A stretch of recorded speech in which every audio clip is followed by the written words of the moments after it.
Halo guys, balik lagi dengan Efek Anime. Chapter 1064 masih melanjutkan pertarungan antara Kurohige melawan Law, yang mana kali ini Law dan anak buahnya tersebut benar-benar bertarung secara serius. Seperti apakah keseriusan dari bajak laut ini? Begini penjelasannya. Sebelum kita menuju ke topik utama, jangan lupa untuk klik subscribe dan nyalakan lonceng notifikasinya agar selalu mendapatkan update seputar informasi anime dari kami. Dan berikut review One Piece 1064 lengkap versi Efek Anime.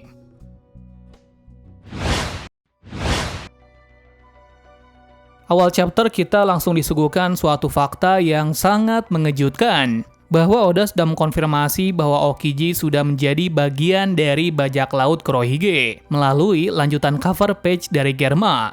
Sekarang dia berada pada kapal Kurohige membawa pulang puding yang disandra. Jadi yang menyusup ke Pulau Coklat sebelumnya ialah Van Ogre dan Aokiji. Jadi dengan begini sudah jelas kenapa Aokiji bisa keluar masuk ke wilayah dari Big Mom.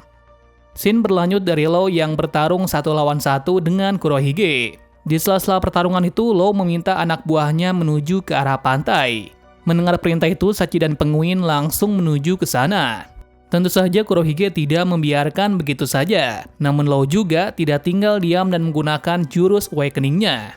Melihat kuda-kuda itu, Kurohige langsung bersiap-siap, tapi dia juga tidak tahu apa yang akan dikeluarkan oleh Law. Ternyata jurus yang dikeluarkan olehnya adalah tebasan maut amputate, yang mana dengan jurus tersebut Stronger langsung terbelah menjadi 2. Meski demikian, Kurohige yang jatuh pun menyerang balik anak buah dari Law dengan gempanya, agar mereka semua tidak bisa menuju ke sana dengan bebas. Tentu saja akan tekanan maut tersebut, Sachi dan lainnya kesulitan untuk bergerak. Buruknya dalam kondisi itu, Dokyo yang tak terima kudanya dibegitukan langsung membuat serangan dengan apel yang bisa meledak. Lalu dari bawah laut, salah satu dari bajak laut Law yang bernama Sachi tiba-tiba mengeluarkan sesuatu yang besar dari arah air, yang mana dia mengeluarkan serangan seperti Jinbei dengan mulutnya. Dan yaps, apel-apel itu meledak di atas angin. Dengan begini mereka bisa melanjutkan untuk menuju ke tepi pantai. Sachi sedikit menjelaskan kalau dia terlalu meremehkannya, karena dia berasal dari North Blue, tepatnya pelabuhan Frigid. Sontak Sachi berkata kekuatan bajak laut ini mungkin lemah di daratan. Namun jika di atas air, maka ini adalah keuntungan yang besar untuk bajak laut hati. Nah, meski dikatakan oleh para fans bahwa anak buah Law hanya beban saja terbantahkan, yakni kekuatan bajak laut ini adalah mendominasi pertarungan di bawah air. Di samping itu, kita dilihatkan Beppo mendengar suara tembakan dari suatu arah.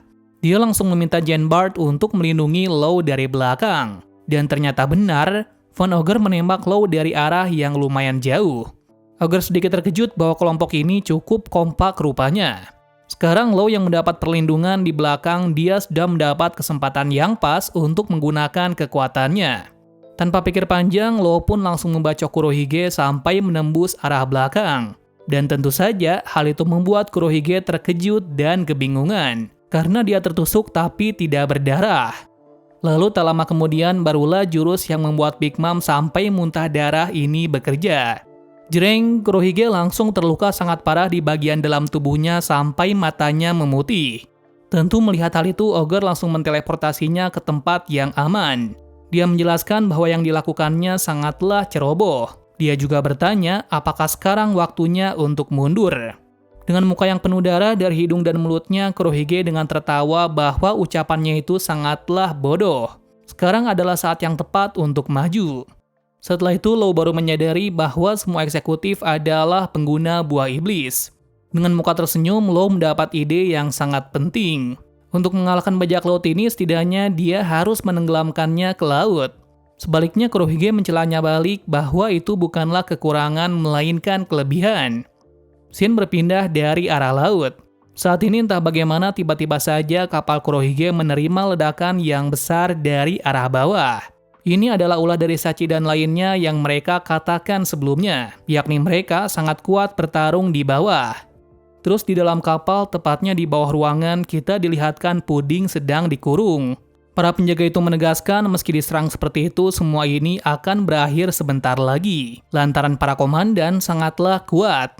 Dengan tatapan menghina, Puding mengeluarkan fakta yang sangat tidak diduga bahwasannya Big Mom telah mati. Jika dia masih hidup, maka semua ini tidak akan terjadi. Jelas mendengarnya, para penjaga itu mengatakan balik bahwa jika kau percaya terus dengan legenda lama, maka kau tidak akan pernah maju ke zaman berikutnya. Apalagi orang yang dilawan oleh Kurohige saat ini adalah orang yang bertanggung jawab atas kematian dari Big Mom. Well, apakah Big Mom benar-benar mati? Jika Big Mom mati, lantas kenapa Kaido tidak? Mungkin kita akan tahu jawabannya nanti. Selanjutnya kita dilihatkan panel yang begitu epik, di mana Law dengan jurus awakening-nya bentrok dengan Gura-Gura Nomi Kaido. Terlihat mereka sama kuat menahannya. Namun saat Kurohige mau menggunakan kekuatan menetralkan buah iblis dari Yami-Yami, seketika Law langsung panik tak karuan. Kenapa seperti itu? Jelas saja jika kekuatannya dinetralkan, maka sudah pasti dia akan terkena gempa yang dahsyat. Dan jika itu terjadi, maka dia pasti akan mati. Scene berpindah ke markas Angkatan Laut yang mana Akainu mendapat kabar yang tidak sedap di dunia baru. Yang mana di Pulau Pemenang ada pertarungan antara Yonko Kurohige dan Trafalgar Law. Seketika itu wajah dari Akainu langsung pucat. Namun dia juga terkejut kenapa pertarungan itu belum berakhir. Akan masalah ini membuatnya frustasi menjadi seorang Fleet Admiral. Sementara di Pulau Masa Depan Egghead tiba-tiba kondisi menjadi sangat tenang. Polisi Kuma tiba-tiba saja menghentikan serangan yang brutal kemarin. Hal ini bisa terjadi karena targetnya telah menghilang di hadapannya. Ternyata yang mengelabuinya adalah Bonnie. Dia memanipulasi umur dari Luffy dan Chopper menjadi tua. Sedangkan Bonnie dan Jinbei menjadi kecil. Di mana Jinbei terlihat seperti pada SBS yang telah diberikan oleh Oda beberapa tahun yang lalu. Seperti biasa, Luffy yang terlihat kehabisan nafas meminta Bonnie untuk mengembalikannya ke semula. Dikarenakan dalam wujud tuanya ini, dia merasa kesusahan untuk bernafas dan lain-lain. Lalu Jinbei sedikit bertanya tentang Kuma yang dia kenal pada Bonnie. Menurut yang dia kenal, Kuma adalah seorang raja yang sangat kejam berasal dari kerajaan Sorbet. Namun dia berhasil kabur dan menjadi bajak laut beberapa lama setelah kejadian itu. Terus setelah menjadi bajak laut, dia juga bergabung dengan pasukan revolusi dengan alasan dia sangat membenci pemerintahan dunia. Sembari menjadi anggota revolusi, Kuma juga menjadi si Chichibukai dan pada akhirnya, dia menjadi budak dan dijatuhi hukuman kematian saat insiden 2 tahun yang lalu. Karena saat itu Vegapunk tertarik dengan kekuatan dari Kuma dan kekuatan terpendam, Vegapunk kemudian menjadikan Kuma menjadi salah satu penelitiannya sebagai proyek pengembangan pemerintah. Lalu saat itulah dia kembali ke lautan untuk menjadi si Chichibukai. Namun seperti yang kalian tahu, Vegapunk tidak membunuh secara penuh kesadaran dari Kuma.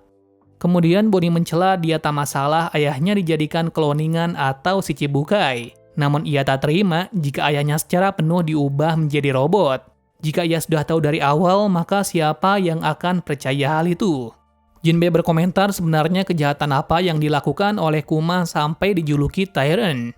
Bonnie menjelaskan kalau ayahnya tidaklah seperti itu, melainkan dia sangat membenci pemerintahan dunia. Makanya dia tidak ingin bekerja sama dengan mereka. Pastinya yang membuat Kuma menjadi seperti sekarang karena pemerintah merubahnya secara paksa. Pembicaraan pun terpotong dari Bonnie yang secara tiba-tiba menebaskan laser ke arah pembuangan. Yang mana hal itu membuat Luffy yang sudah tua tetap terkejut dan senang melihatnya. Bonnie baru menyadari kalau ini adalah tempat pembuangan. Makanya ada beberapa alat dari Vegapunk yang gagal dari sini. Jadi artinya mereka dapat menggunakan barang-barang ini untuk situasi terdesak. Setelah melihat kondisi sekitar aman, Bonnie langsung mengembalikan mereka semua ke semula. Sambil menegaskan kalau ayahnya yaitu Kuma adalah keturunan ras yang sangat spesial. Namun itu bukan menjadi alasan pemerintah berbuat seenaknya untuk membunuh dan menelitinya. Pastinya mendengar hal itu Luffy langsung menyetujuinya. Scene berganti pada arah dari Lilith yang membawa kelompok topi jerami menembus awan dengan robot besarnya. Yang mana pasti hal itu membuat Franky dan lainnya sangat terkejut bagaimana bisa benda sebesar ini bisa terbang. Setelah mendengar penjelasan dari Lilith, barulah semua pun hanya bilang oh saja. Sesampainya di kota, tepatnya di kota Egghead, semua kru topi jerami merasa sangat terkejut bagaimana mungkin dalam musim yang seperti ini ada kota yang sangat aneh dan dipenuhi oleh monster. Lilith menjelaskan sekarang mereka berada di pulau masa depan Egghead, yaitu pulau yang seluruhnya memiliki teknologi yang sangat canggih. Melihat banyak sekali hal yang menarik pada kota itu, Usopp dan lainnya langsung bersemangat untuk ke sana. Sesaat mereka melintasi tanah di situ, Usopp merasa terkejut karena tanah ini sama seperti awan di Skypiea. Mengejutkannya di sini, Lilith juga tahu tentang Skypiea. Lantas apakah dia sudah datang ke Pulau Langit? Sepertinya sangat menarik nih untuk dinantikan. Sayang sekali Zoro dan Brook tidak ikut ke kota tersebut, lantaran Zoro masih tidak percaya dengan wanita itu. Sebelum memasuki pulau, Lilith meminta mereka berganti pakaian dengan alat di sana.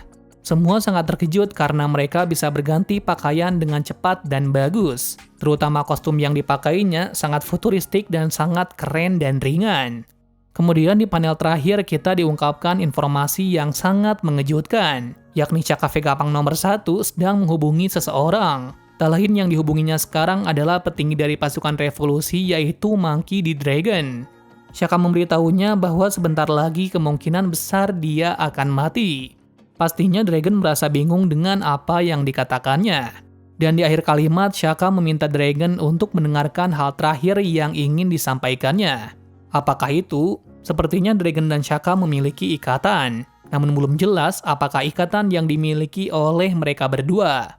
Sebenarnya masih banyak informasi yang sangat misterius di sini serta masih banyak yang bisa dibahas. Jadi nantikan saja di video selanjutnya. Terima kasih sudah menonton video ini dan sampai jumpa di video selanjutnya.